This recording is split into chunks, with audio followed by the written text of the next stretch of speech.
Greetings, everyone, and welcome to this edition of a forum sponsored here by the Augusta Legislative members of the Augusta Legislative Delegation, along with a member of the Fair Fight uh, organization, as well as our good friend from Columbus, Representative Carolyn Hughley. Uh, and we are ready to talk about some very important issues that we are faced with here in Atlanta.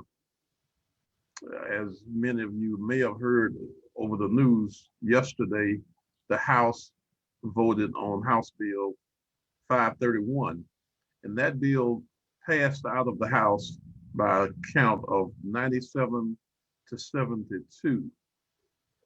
And it was nothing less than a very spirited debate that we engaged in. And we made our points as Democrats, but there was just some determination by the author of this bill, along with some of the members of the Richmond of the Republican caucus, that were determined to push this bill through. So we want to dissect that bill, as well as a Senate bill that's going to be coming across. And what was that Senate bill number? Someone help me out. 241, I think. Senate Bill 241. And we have Senator Harold Jones, who may can enlighten us on that, as well as, is it Saya? Syra Yes. Draper, who is going to be presenting to us the details of each one of those bills. And then we'll come back with question and ask Q&As. And if you have questions that you would like to ask about any of the bills or any portion of the bill, then we can take time and talk about that. So with that being said, let's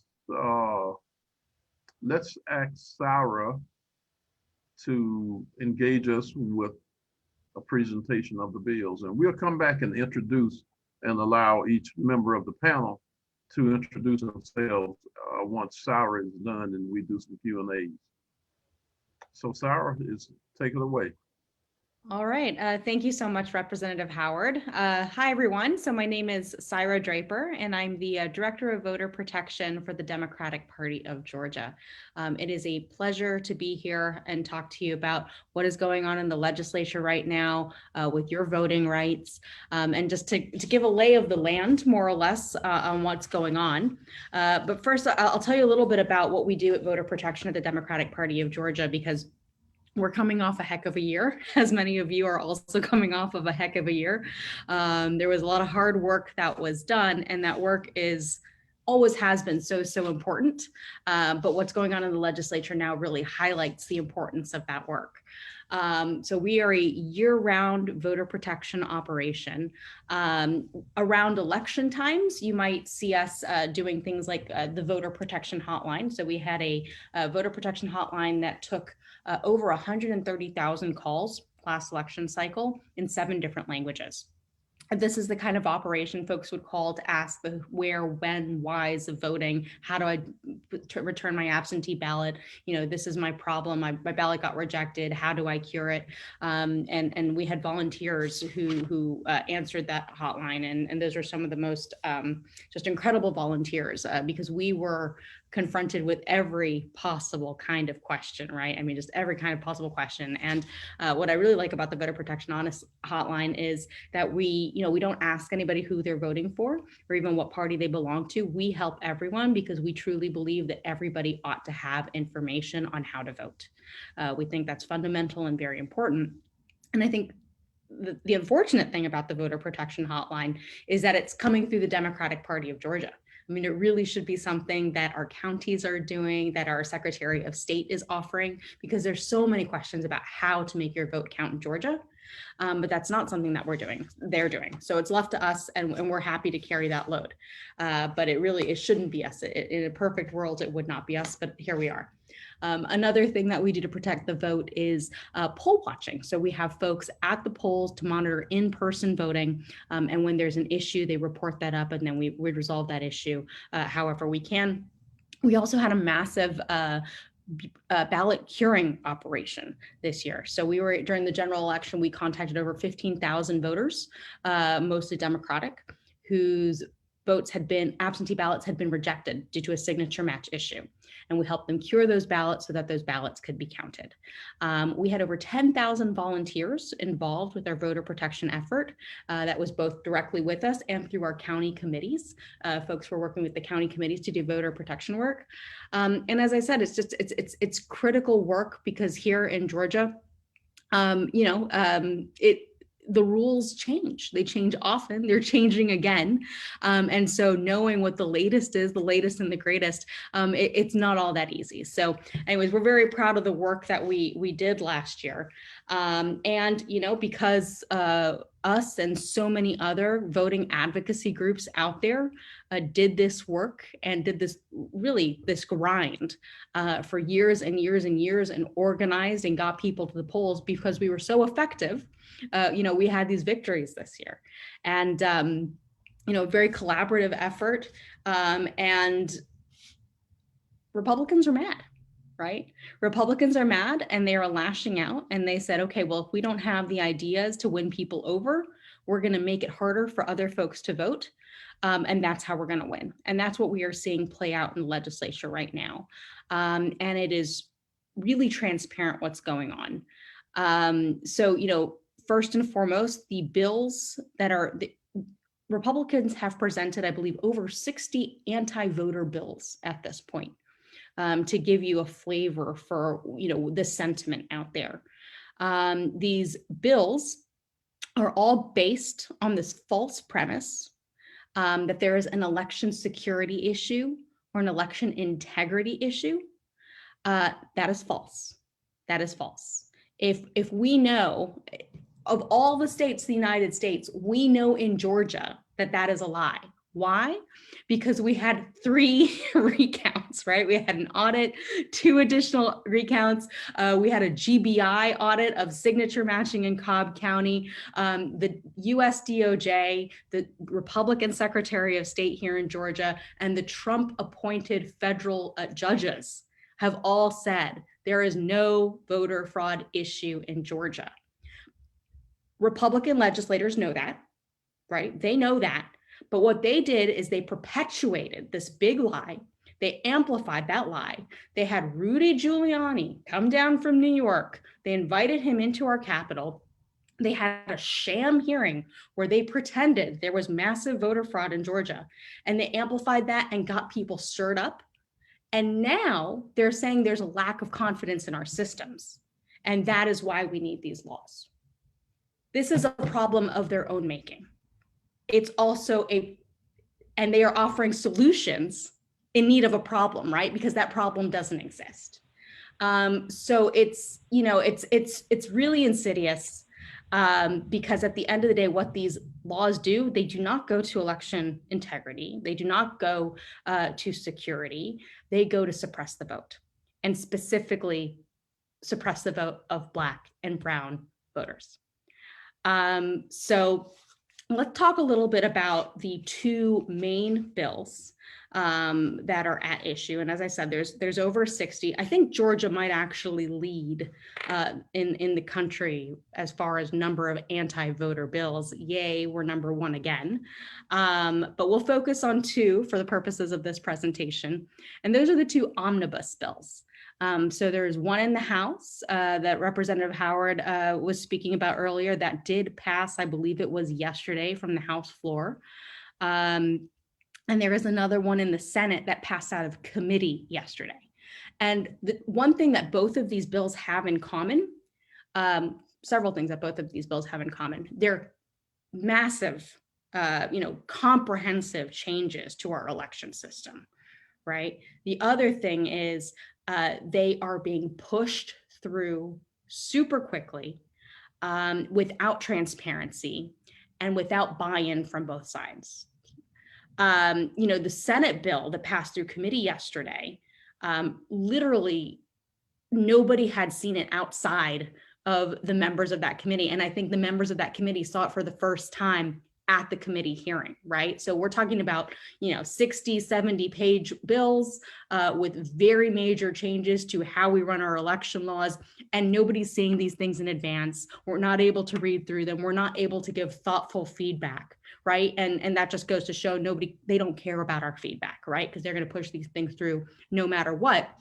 But the really scary part about that is because these things are so not thought through, there will be unintended consequences. There's going to be some intended consequences, but there'll also be unintended consequences. And I think those have not been thought out yet. And I think some of those consequences might actually end up hurting Republicans. So that is to be seen. But let's talk a little bit about House Bill 531, which passed out of the legislature yesterday. You probably are a little bit familiar with it, if not very familiar with it, because it was not only on the front page of the AJC this morning, but this was making headlines nationwide, right? I mean, voter suppression in Georgia and what the Republicans are doing in the legislature is making the news nationwide. That is, to our benefit, right? Because the spotlight has been on Georgia, continues to be on Georgia, and the nation sees this for what it is. There are 3 ways of voting in Georgia: voting by mail, voting in person early, voting in person on election day. This bill restricts all 3 of those kinds of those ways of voting. Some of the highlights, I won't go into everything because this bill does a lot, but some of the highlights are that it takes weekends voting from, in the past so early voting is 3 weeks. In the past, you could have up to 4 weekend days of early voting. Now it restricts it to 2, so it cuts it by half. Another thing that it does is it does away effectually with drop boxes. So it says that drop boxes must be indoors and they're only available when a voting site is open. So what that means is those drop boxes aren't going to be available in the last 3 days before an election, the Saturday, Sunday, and Monday before an election. And that's when they're most needed. People really liked using those drop boxes. And in fact, the election supervisor in Richmond County, she testified at one of the hearings, I think a couple of weeks ago. And I believe, if I remember correctly, she was saying that she liked the drop boxes. A lot of election supervisors like these drop boxes because they just make things more convenient for voters. But especially in that last few days when you're getting up to that election day deadline, if you put your ballot in the mail, you're not sure that it's going to get to the office in time. But if you put it in a drop box, it has been returned that day. So that is a certainty with the drop boxes that doesn't come from putting your ballot in the mail. So that is a true something that we are losing. That is and again, for what, right? Like, there is no security. The drop boxes, as they were passed last year, were extremely secure, more secure than putting them in the mail, for that matter. So the drop boxes had to be under 24-hour security, video surveillance. They had to be affixed to the ground, bolted to the ground. So there were a lot of security, and beyond all that, there was no evidence of any security issue having to do with drop boxes, right? So again, it's for what? Why are we making these changes? Just to make voting less convenient. Another thing that the bill does is it tells counties that they are prohibited from accepting grants. So in 2020, we had, I'm sorry, I don't know if it was over 40 or over 60 now, but counties in Georgia that accepted grants for election administration purposes, getting PPE, paying hazard pay, getting additional staff, additional space so that the staff could process absentee ballots standing 6 feet apart. All of these audits, recounts that weren't expected, all of these things that weren't budgeted. They were able to get these grant money from these foundations and apply that for election administration purposes. And this bill says that you can't do that anymore. I guess because there's some concern of undue influence from partisan organizations. These organizations that were giving the grants weren't partisan, they were nonpartisan. So again, why are we doing this? Just to make election administration less effective, just to be able to serve less people. So I think those are some of the highlights, and this bill does a lot more. I'll give you one more thing that this bill does. Right now, if you go to the wrong precinct on election day, you get to vote a provisional ballot, and your races that you would have been eligible to vote in had you gone to the right precinct, those will count. So generally anything that's statewide, that'll count. Now they're saying that if you go to the wrong precinct on election day, if you vote a provisional ballot, none of it will count.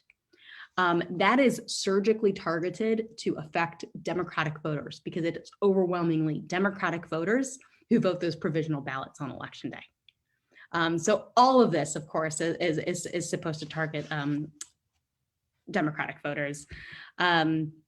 I did say that was the last one, but I'm going to give you one more because this one's terribly egregious as well. I feel like they're all terribly egregious, but I promise you this one's the last one. They are making the runoffs. So in January, the January runoff was 9 weeks after the general election. What they're doing now is they're making it 4 weeks after the general election. They're combining all the runoffs.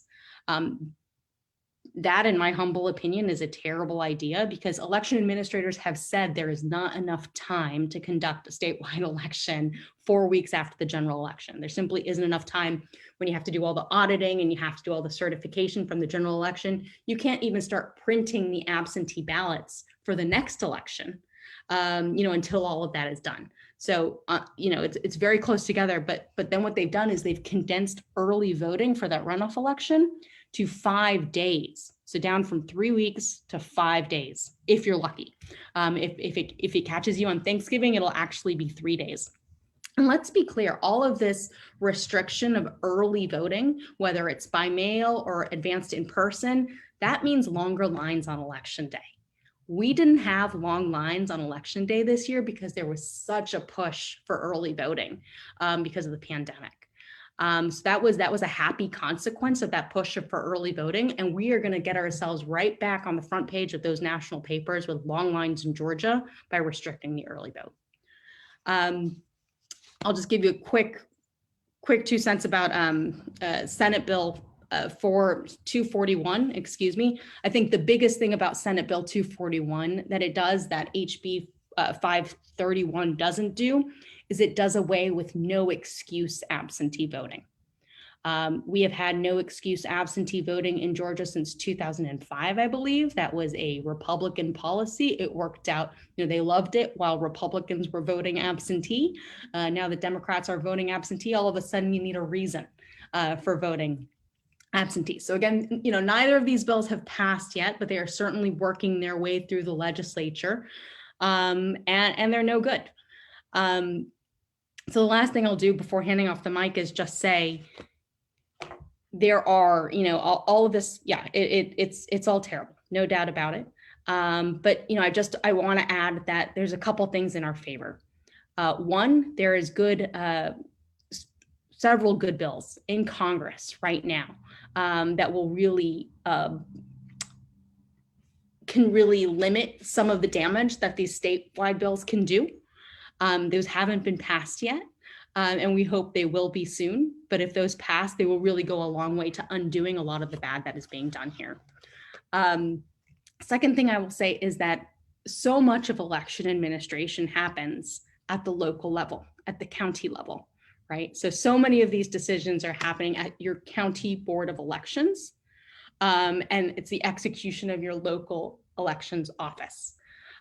So yes, the policies will dictate what they do, but we have a lot of control at the county level to facilitate voting, to make voting more accessible.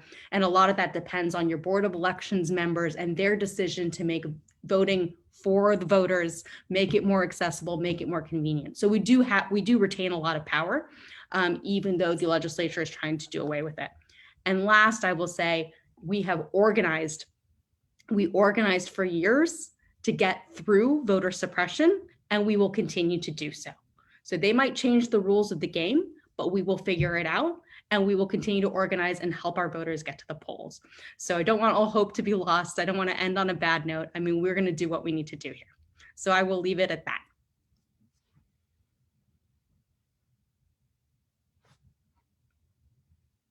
Representative Howard, you might be muted.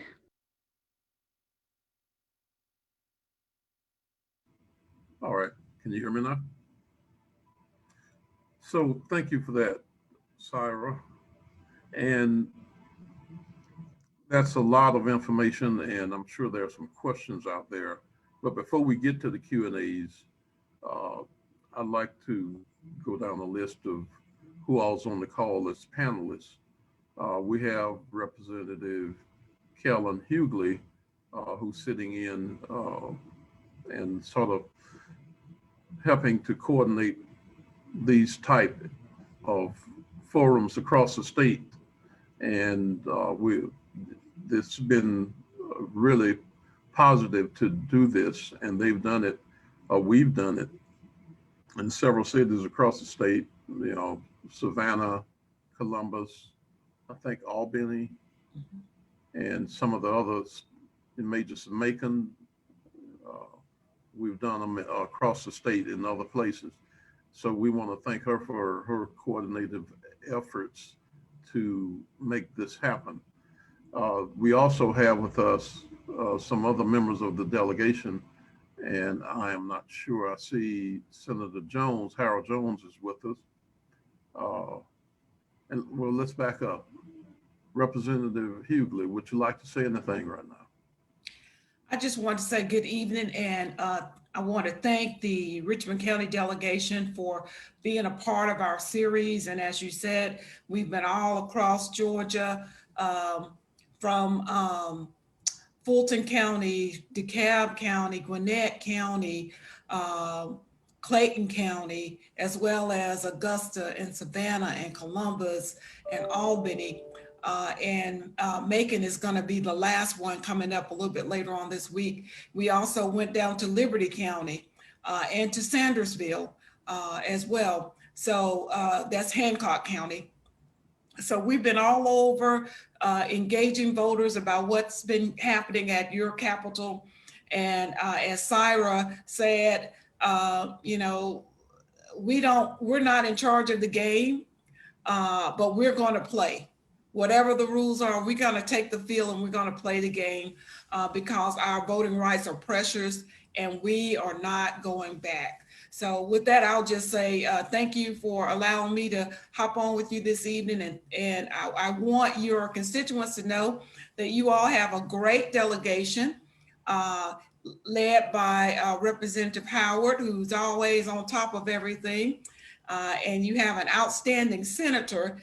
And I want you to know that he was recognized by the ladies of Alpha Kappa Alpha Sorority Incorporated as our legislator of the year. So we're very proud of him as well. So, and then you have other members of the delegation who are also outstanding. I don't know if they're on or not, but these two gentlemen that are on with us tonight are first class, first rate, and they're working hard on your behalf. So thank you, Mr. Chairman. Well, thank you, Madam Leader. And we also have Senator Jones. Are you there? Yes. Okay, you'd like to chime in here?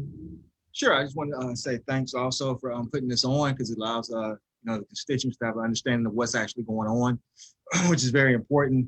We actually have another meeting in the morning, ethics. I'm on that ethics committee. And so that's correct. We didn't get the bill until either late Sunday night or early Monday morning, when of course we had it Monday. So basically we didn't have really any time at all to actually go through that comprehensive bill that took place.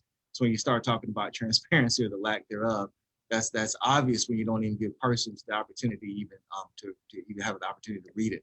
It has not gone to the floor yet, but it'll be heading there. But tomorrow morning, we actually have a couple of more bills that are still coming that we have to deal with in ethics tomorrow at 7 a.m. And that's actually what I've been sitting up here looking at now, is going through those. And so one of the key things, of course, is going to be after this goes through. One of the things we're doing is continue to try to make a record. We know that congressional action is potential, that's going to be very key. We also talk about the organization afterwards, which is also very key. And these guys, Sarah and others, do a great job, because one of the things that persons say is, well, look, yeah, we put in these kind of restrictions before, but y'all have gotten overcome them because voting turnout is so high. So, I mean, it's almost, but that's not how it's supposed to work. But it does tell you that we can get through it, but it's unnecessary. And it's beyond frustrating to see that persons decide that they're not going to try to have a battle of ideas, but just completely change the game. And as also was mentioned, some of these things actually might affect Republican districts even more. One of the things they want to do is continue to put in language to replace election superintendents if they have voter violations and they're basically what they call bound over to the Attorney General's office. But let me tell you something, I've done research on that. A lot of your small counties get bound over all the time to the Attorney General's office because they don't have enough staff. A lot of those counties are Republican counties. They're the ones that's going to be bound over. They're the election superintendents that are going to be being removed according to the bill that they actually want to do. So it's just basically just a slash and burn kind of situation. And then lastly, of course, we have litigation potentially, and that's not only going to be potential, it's going to happen, obviously, and it has to happen. So the frustration level is very high here, without a doubt, but we're going to continue to move forward and do what we can to establish good records here when it goes to litigation and as we get ready to mobilize against these efforts. Thank you, Senator Jones. Very well said. And we are continuing to battle. I don't know if the bills on the Senate side have come to the Senate floor. They're just coming out of committee over on the Senate. Am I correct? Some have actually come to the floor. The 241 is more of the omnibus bill that they're putting some more stuff in. That'll probably be the one that you guys probably really get to go into conference committee. But there are others that have actually passed. Like I said, we have two more that'll be in ethics tomorrow. They'll most likely pass out, and then they'll get to the floor and also go through. If nothing else, they'll also get put into 241 by the time it gets to the floor, probably on sign or die. The things that they want in there, and then those are the ones that y'all will deal with and will go to conference between 531 and 241. That's probably the expectation that would take place. But we have other bills that have gone through on the floor. I think it's somewhere around 60 bills have been filed, and all of them are not going to pass through, but there will be some damaging bills to surely come out of there that's limiting the Georgians' right to vote, and that's what we are concerned with. Putting restrictions and limits on the timeline for early voting, absentee ballots, with showing ID. How do you show ID for an absentee ballot? Can anyone answer that question? How do you show an ID for, if you are absentee, how do you show an ID? I can take that one. I mean, there's a couple different ways that are being proposed right now. In HB 531, the idea is that you would write down your driver's license number on the application for your absentee ballot and on the ballot itself, or the envelope for the ballot itself. Of course, that has a negative impact on anybody that doesn't have a Georgia driver's license or can't get a Georgia driver's license because they don't have the underlying documents, such as a birth certificate. I mean, we have some rural, especially in rural areas, especially older voters that might have problems, getting those underlying documents that you need. So that is going to impact those folks. We have another bill. And by the way, we can help with that. I do want to, our voter protection hotline, I can drop the number in the chat, but we help folks get the documents they need. So if you don't have ID, reach out to us. Now is the time. Don't do it 2 weeks before the election. Let's do it now. Let's get you an ID. But the other proposal that's being put forth is submitting a copy of your ID with your application or with your ballot. And of course, that's not fair to folks that don't have a copy, a copier in their house. That's a huge burden on folks, especially during a time of COVID, to go out and get a copy of your ID just for voting. So those are two of the proposals. We'll see which one wins out. So if a person puts their ID into the application or attach it to the application. How dangerous is that for exposing your ID to a system? Can they, who can take that? I want to volunteer, Representative Hughley. Oh, well, let me just say that your ID has sensitive personal information on it, and there has not been acknowledged how that information will be maintained and kept secure. And we know that the Secretary of State's office had a breach, and people's personal information had been exposed a few years ago. And the bill does not address how this information is going to be kept confidential, because when you're sending in your request for absentee ballot, you're sending it to your local elections supervisor. And so I don't know how they're going to maintain that, or how they're going to be able to keep that information secure. Mr. Chairman, I want to make sure you're aware that Representative Robichaud is here representing our House leadership. So she's on the call with us as well. And I see Representative Frazier has joined us. Yes, and I was about to say, mention that I saw Representative Frazier join in, and I don't see Representative Robichaud, but I did see her name come up. So greetings to each one of you, and thank you all for joining us. We are in the midst of just sort of going back and forth with questions, Q&As among ourselves right now. And we're going to open it up for, well, let's do this. Representative Frazier, would you like to bring, say anything at this? You're on mute. Good evening to my colleagues and to everyone that's on the Zoom this evening. Thank you all for joining us. I apologize. I was just on another Zoom talking about education, HB 60 bill. So it's an honor to join you all this evening. And so I am Representative Frazier. I represent House District 126 here. And I know we have people that are from all over the state, and that is part of Augusta and all of Burke County.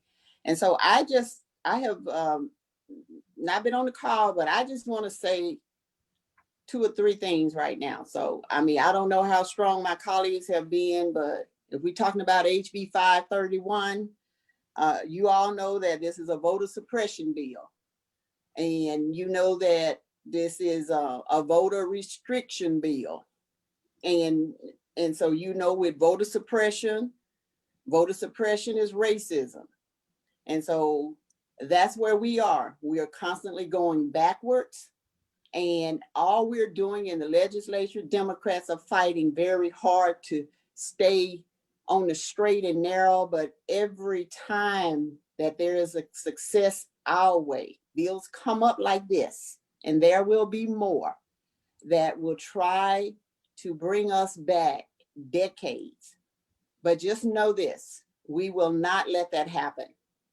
Everything that's in HB 531, and I know you all have discussed it, every obstacle that has been put in this bill, we will overcome it. So we have to prepare ourselves like we have done always, be resilient and be ready to go out. And whatever this bill asks for, if it's asking for your driving license and your light bill and your voter registration card, we need 4 forms of ID. We're going to have 4 forms of ID. And if you don't have them, we're going to help you get them. So just know that we are here tonight just to give you information about another bad bill because they lost the election. And so we will move forward from that because they're going to win. They're going to lose the next election also. Thank you, Mr. Chairman. Hey, thank you. Representative Robichaud, are you there? Yes, sir, I am. How are you, Okay. Mr. Chairman? Good. How are you? I'm good. Let our folk over in Augusta know who you are and what your role and position is with the caucus. Thank you. And So I'm Representative Mary Robichaud, and I represent House District 48, which actually my district is located up in the North Fulton area. So I cover the city of Roswell, Georgia, and a small portion of Alpharetta. And just part of the leadership, I'm honored to be part of the 7-member leadership team of the Georgia Democratic House Caucus. And I believe Leader Beverly has just joined too. So I'm sure he'll say a few words. We're just here to show our support and to say we have some amazing partners. You have an amazing delegation in Richmond, but we have it across the state. This will affect every voter in the state of Georgia. And as we just saw, especially through our 2 senatorial elections, we are the majority party of Georgia. And so everything they want to throw at us, we're going to try overcome.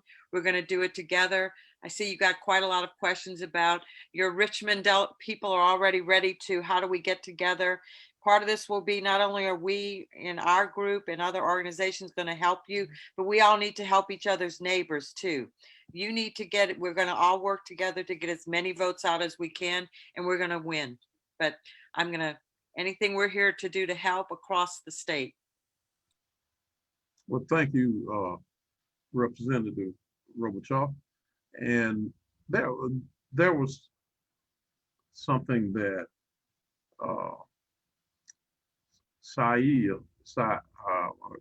I'm saying that name wrong, I know, so she'll correct me.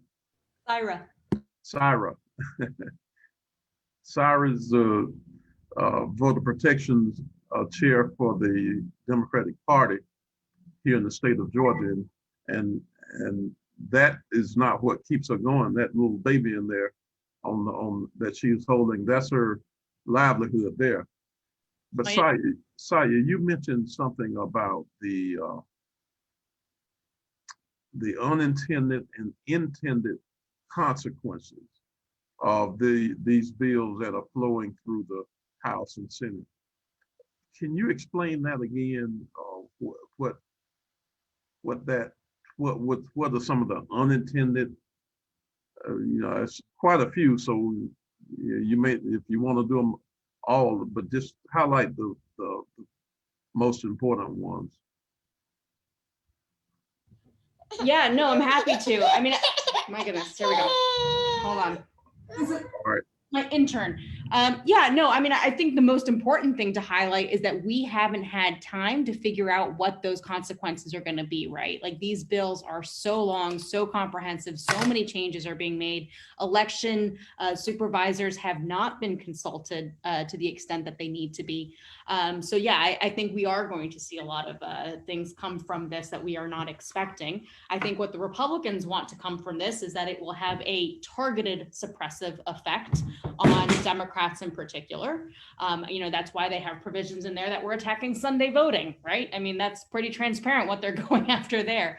But I think some of the things that's maybe an unintended consequence, just as by way of example, is by moving the runoff so close to the general election, it is going to be a lot less time for counties to send out absentee ballots to rollover voters. So rollover voters tend to be 65 and older, and those tend to be Republicans.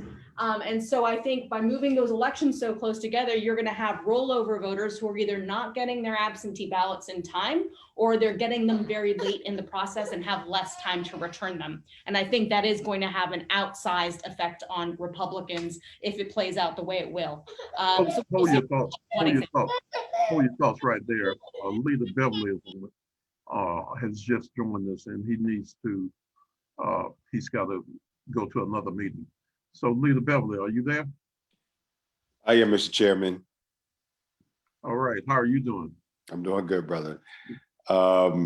Thank you for letting me let me jump in. I know that we're very busy. I know that Representative Frazier was on a town hall. I don't know if you're on 2 town halls right now or not, Representative, but everybody's busy right now. This is part of that season that we find ourselves in. Mr. Chairman, just for a couple quick thoughts. Number one is yesterday was a great day for the Georgia House Democratic Caucus. We had every member of our caucus vote no against House Bill 531.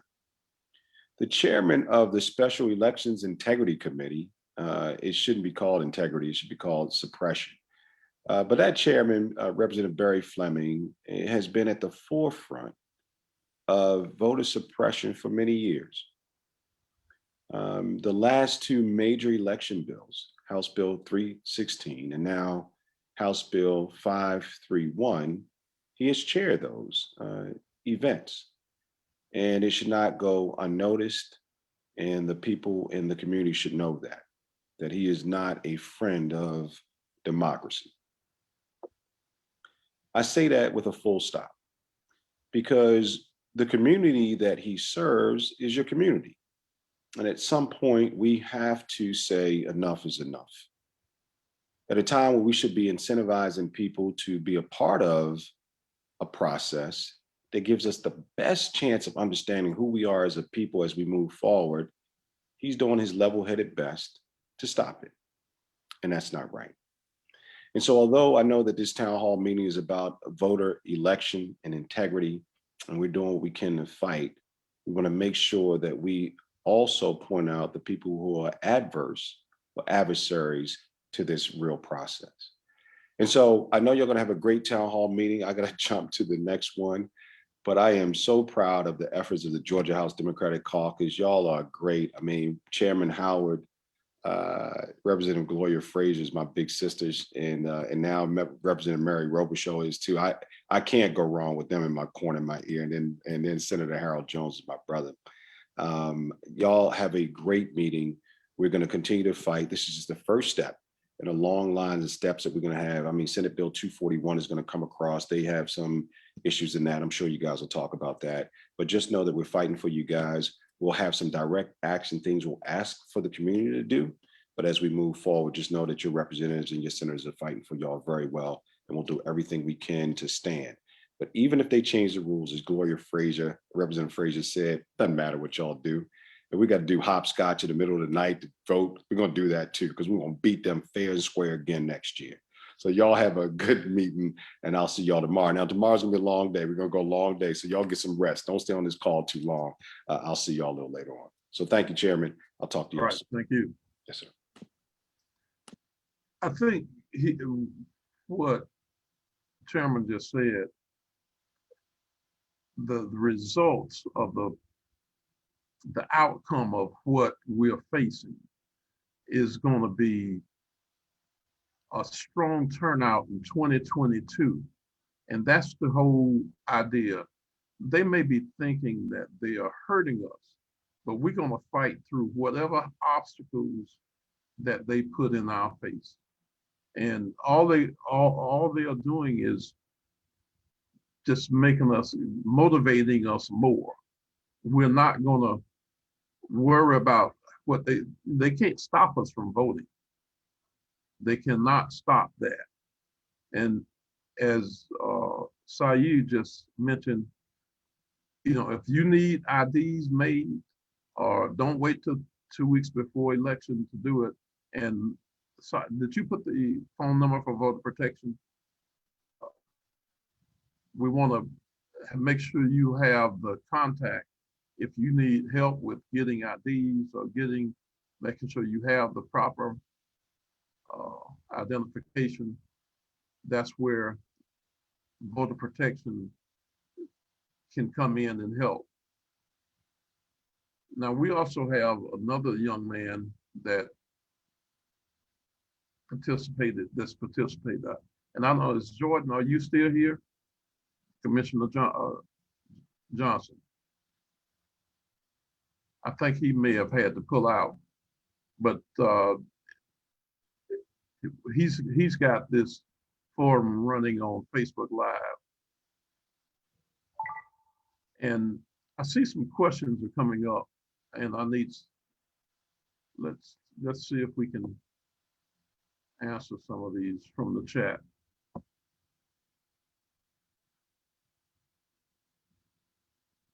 Can you see those, Saeed?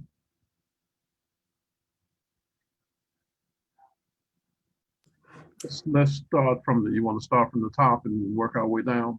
Let's see here. Mr. Chairman, Yes.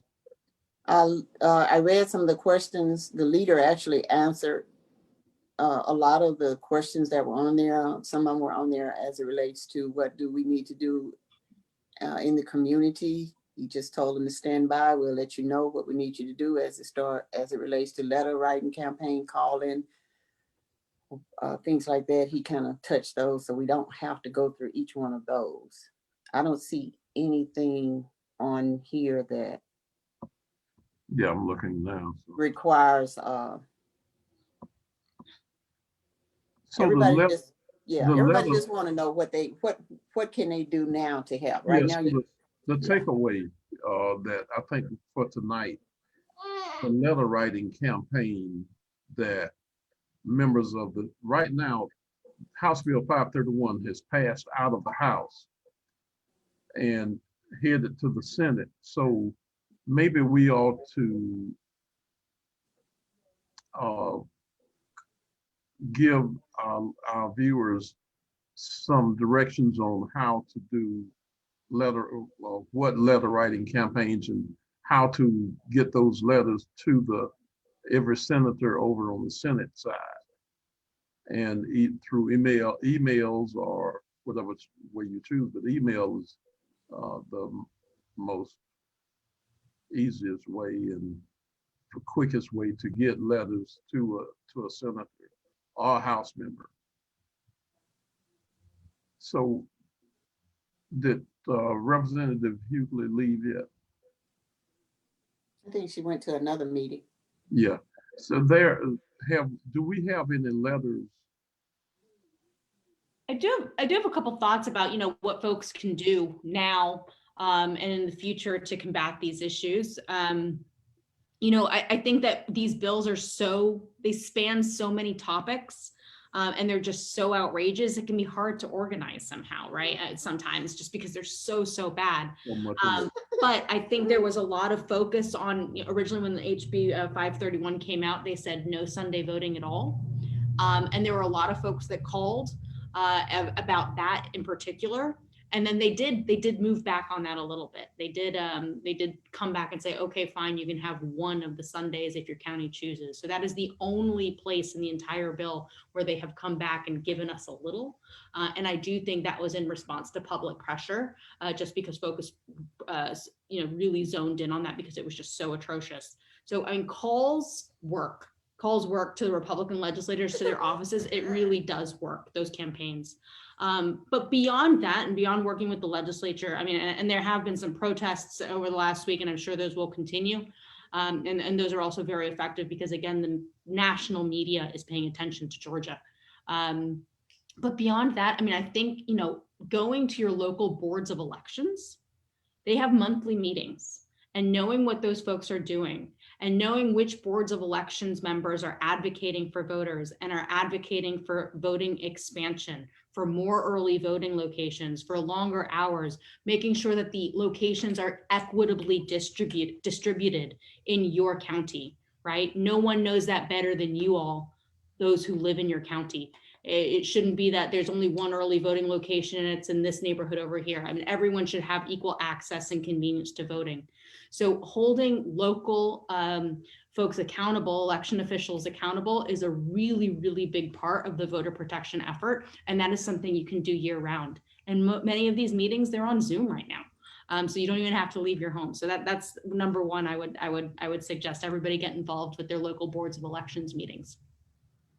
Yeah, so this is the first of a series of meetings. I'm sure we'll be coming back talking to keep you informed on what you can be doing as citizens, as Georgians, as concerned persons that want to help motivate and mobilize as we approach 2022. So I think we put a link in the chat where you can contact any of the legislators on the House and the Senate side. I saw that go through the chat. So you may want to copy that and paste it so you'll have it available to you, communicate with any of the legislators on here. But we have we are motivated, and we are excited to know that on yesterday, as the chairman said a little while ago, we were 72 strong. Not one person deferred from the caucus, and we were proud of that. And we look forward to standing firm as we go forward to other bills, and we'll we'll keep our heads up and fight hard. So with that being said, let's go back around the room here. Uh, Representative Robichaud, you are right at the top of the list here. I agree. I think we're all in it, like we all say, for the long haul. We are here to make sure that every Georgian has easy access to voting, period. Everyone should be able to cast their vote, and it should be easy. And we need to get rid of those obstacles, or put it, as Representative Frazier said, put as many obstacles in our way that you want. We will get over them. So all together, we will pull each other up, through them, over them, or knock them down, one way or the other. Okay, thank you. Representative Frazier. Yes, sir. I'd just like to thank all of our supporters in Augusta for joining us this evening. This will be one of 2 or 3 more Zooms we'll be having before next election. And I'd like to thank all of you for your continued support of myself and all the delegation members, because this job here is serious and it affects you and your families every day. Every day of your lives. What we do here affects you. So we want to soon, and very soon, not have to have these type of meetings. And if we do, we're going to be talking about easy ways to vote. We're going to get it back the way it was, because there's no fraudulence going on. There's and so we need to get back to where we were last year, but this time we're going to flip all these seats. And so we won't be fighting as hard, because I want to be in the majority. And all of you all want to be in the majority. And the majority doesn't mean that you are better than the minority. The majority and the minority together means that we are fighting for all Georgians. So thank you all for being here this evening, and I look forward to seeing you back in Augusta real soon. Thank you. Thank you, Representative Frazier. Senator Jones, are you there? Maybe he had to leave us too. Did Jordan is he still on the line? Okay. Sarah, I'm going to get that right. No worries. Syra, no, you said it perfectly, actually. No, thank you so much for having me on. It's a pleasure, and just looking forward to working with all of you in this fight. Well, thank you, and we appreciate your presentation and dissecting those bills for us. And Representative Hughley, my leader. Thank you, Mr. Chairman, and thank you to the entire Augusta delegation for the work that you do each and every day. I want to give a shout out to my former colleague. I think I saw George Brown in the chat, that he's on with us, and Augusta has always been represented very well. When your father was in the legislature and Mr. Brown was in the legislature with us. So I want to give him a shout out as well. I want your constituents to know that now is the time to look forward, because the work is just beginning. We're at the beginning of what's going to happen in the legislature. This is round 1. We're going to hear from the Senate. The bills are going to be combined, and then that will be the end, and we won't have a final resolution until the night of sine die. Yeah, absolutely. And as Senator Jones has said, we're working to build a record because we know the lawsuits are going to come. And what we can do as citizens is to make sure that we start now planning for our communities to make sure that everybody has what they need to fully participate in this process, because our vote is precious and we're not giving it up. This is not 1961. This is 2021, and we will move forward. And what we need to do is work on moving forward together. So with that, I want to say thank you so much for allowing me to sit in with you all tonight. And thank you both Representative Frazier and Representative Howard for your leadership. And it's a pleasure to serve with you.